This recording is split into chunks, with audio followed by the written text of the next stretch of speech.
In the heart of Abuja, Nigeria's vibrant capital, where the sun kisses the skyline and whispers secrets to the wind, a tale unfolds that will tug at your heartstrings and ignite your imagination.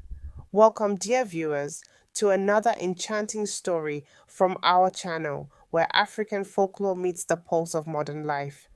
If you're new here, hit that subscribe button right now and join our family of story lovers. Let's make it to 50,000 subs together. And while you're at it, drop a comment below. Where are you watching from? Is it the sunny shores of California, the rainy streets of London, or right here in the warmth of Africa? Let's connect. This is the story of Ada Ora, a bright-eyed girl whose world turned upside down one fateful afternoon. But before we dive in, remember, stories like this come alive when you share them. Like, comment, and subscribe to keep the magic flowing. Adaora was a 10-year-old bundle of energy, with curly hair that bounced like the rhythms of a talking drum, and eyes that sparkled like the stars over the savannah. She lived in a bustling neighborhood in Abuja, where the air hummed with the sounds of Okada motorcycles zipping by and street vendors calling out, Akara, hot Akara. Her parents, Mr. and Mrs. A's, were hardworking folks. Her father, a busy banker who chased numbers all day, and her mother, a teacher who molded young minds, but often forgot her own daughter's schedule in the whirlwind of lesson plans. One sweltering Friday afternoon, as the school bell rang like a joyful alarm, Adaora skipped out of her classroom at Sunshine Primary School. She clutched her backpack filled with drawings of lions and elephants she'd made in art class, dreaming of showing them to her mama. The schoolyard was alive with children laughing, parents honking horns, and teachers waving goodbye. But as the crowd thinned, Adara stood by the gate, her small feet tapping impatiently on the dusty ground. Minutes turned into hours. The sun dipped lower, painting the sky in hues of orange and pink, like a painter's canvas come alive. Where are they? She whispered to herself, her voice trembling like a leaf in the breeze. Her parents had forgotten her, again. This wasn't the first time. Last month, they'd left her at a birthday party until midnight. But today felt different. The school gates creaked shut, locked by the gateman who mumbled, Go home, small one. No more waiting. Adaura's heart pounded like the beat of a djembe drum. She was alone in the fading light, the city noises growing distant and eerie. Little did she know, this forgetfulness would spark an adventure that would change her life forever, blending the ordinary with the mystical whispers of ancient African spirits. As the shadows lengthened, Adaura decided to walk home. But Abuja's streets, though familiar by day, twisted like a maze at dusk. She turned a corner and found herself in a quiet alley she'd never seen before, where the air smelled of jasmine and something ancient, like forgotten tales buried in the earth. The alley was narrow, lined with old baobab trees that seemed to lean in, as if listening to her footsteps. Adaura's stomach grumbled. She hadn't eaten since lunch, and the thought of her mother's jollof rice made her mouth water. Mama, Papa, why? She sobbed quietly, tears tracing paths down her cheeks like rain on a window pane. Suddenly, a soft voice echoed from the shadows. Little one, why do you weep like the river Niger in flood? Adaura froze. Out stepped an old woman, her skin wrinkled like the bark of an iroko tree, wrapped in a colorful Ankara cloth that shimmered unnaturally in the twilight. She called herself Mama Neka, and her eyes held the wisdom of generations. My parents forgot me at school, Adaora stammered, her voice small but brave. Mama Neka chuckled, a sound like rustling leaves.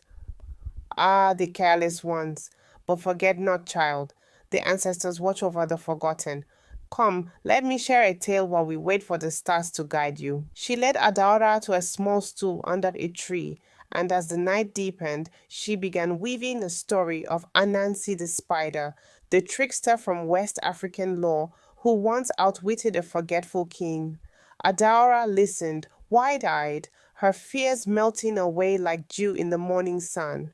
But as the tale ended, Mama Neka vanished into thin air, leaving behind a glowing amulet shaped like a lion's paw. Wear this, and it will protect you. Her voice lingered in the wind. Adaora clasped it around her neck, feeling a warm surge of courage. But the alley seemed to shift, the trees whispering secrets. Was this real, or had her imagination taken flight? The drama was just beginning, emotions swelling like a storm over the Atlantic. Hey viewers, if this tale is pulling at your heart already, smash that like button and subscribe for more emotional journeys. Tell me in the comments, have you ever been forgotten somewhere? Share your stories. With the amulet glowing faintly, Adaora pressed on, her small legs carrying her deeper into the unknown. The city lights flickered like distant fireflies, but the path twisted into a forested area on the outskirts of Abuja, where modern buildings gave way to ancient groves. Birds chirped melodies that sounded like old Yoruba songs, and the ground beneath her feet felt alive, pulsing with energy. Suddenly, a rustle in the bushes made her jump. Out bounded a clever monkey, its fur as golden as the Hamatan sun. Who goes there? It chattered, in a voice that was half animal, half human. Adaora gasped. This was no ordinary monkey. It was a spirit from the folk tales, perhaps a guardian of the forest. I'm Adaora, and I'm lost, she said, her voice steady despite the pounding in her chest. The monkey tilted its head. Lost or found? Your parents' carelessness has opened the door to the spirit world, child. Follow me, and I'll show you wonders, but beware, not all spirits are kind. Intrigued and terrified, Adeora followed. They ventured through glowing vines that parted like curtains, revealing hidden waterfalls that sang lullabies and flowers that bloomed only at night, releasing scents of vanilla and spice. The monkey, who called itself Kofi, shared jokes that made Adaora laugh through her tears, entertaining tales of how it once tricked a lion into dancing the azonto. But emotion hit hard when Adaora thought of home. Will I ever see my parents again? She whispered, her eyes welling up. Kofi paused. The path tests the heart. Prove your bravery, and the spirits will guide you. As they walked, drama unfolded. A sudden storm raged, lightning cracking like angry gods, rain soaking Adaora to the bone. She slipped on mud, tumbling down a hill, her screams echoing, but the amulet flared, cushioning her fall. Gasping for breath, she realized this was no mere walk. This was a quest born of neglect. Deeper in the forest, Kofi led Adaora to a clearing where three ancient stones stood like silent sentinels. These are the stones of truth, Kofi explained. To pass, you must face your deepest fears. The first stone glowed, and a vision appeared. Her parents at home, laughing over dinner, not even noticing her absence. Adaura's heart shattered. Tears streamed like rivers. They don't care, she cried, the emotion raw and piercing, but the amulet whispered, Forgive, for carelessness hides love unspoken. The second stone showed her alone forever, forgotten by the world. Panic gripped her, but she stood tall. I am strong, she declared, her voice echoing dramatically. The third revealed a future where she reunited, but only if she solved a riddle.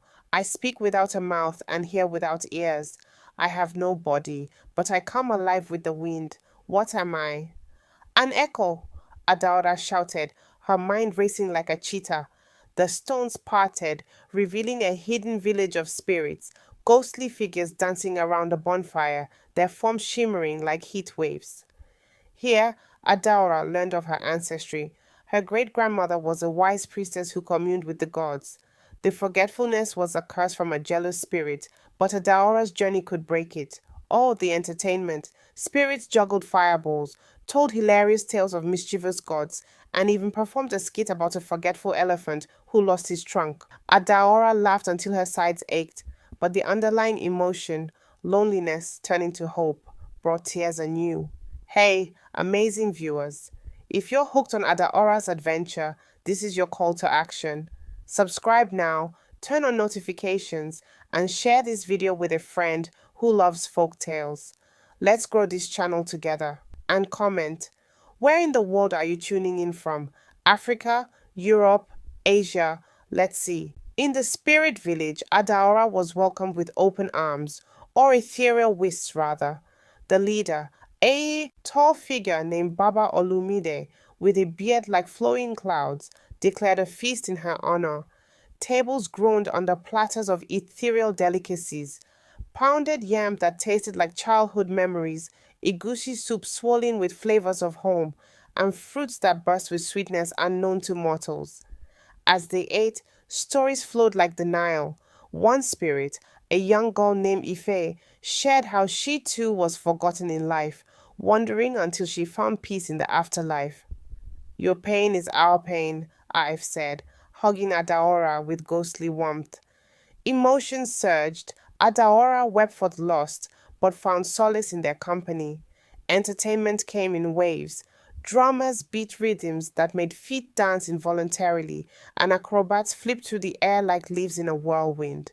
Kofi the monkey performed tricks, juggling glowing orbs while cracking jokes about lazy hyenas. But drama lurked. A dark shadow crept in, a jealous spirit named Akuji, who thrived on forgetfulness. This child belongs to the lost, he roared, his voice like thunder. A chase ensued, Adaora running through misty paths, her heart racing, the amulet her only shield. Akuji cornered Adaora at a cliff's edge, the void below swelling with forgotten dreams.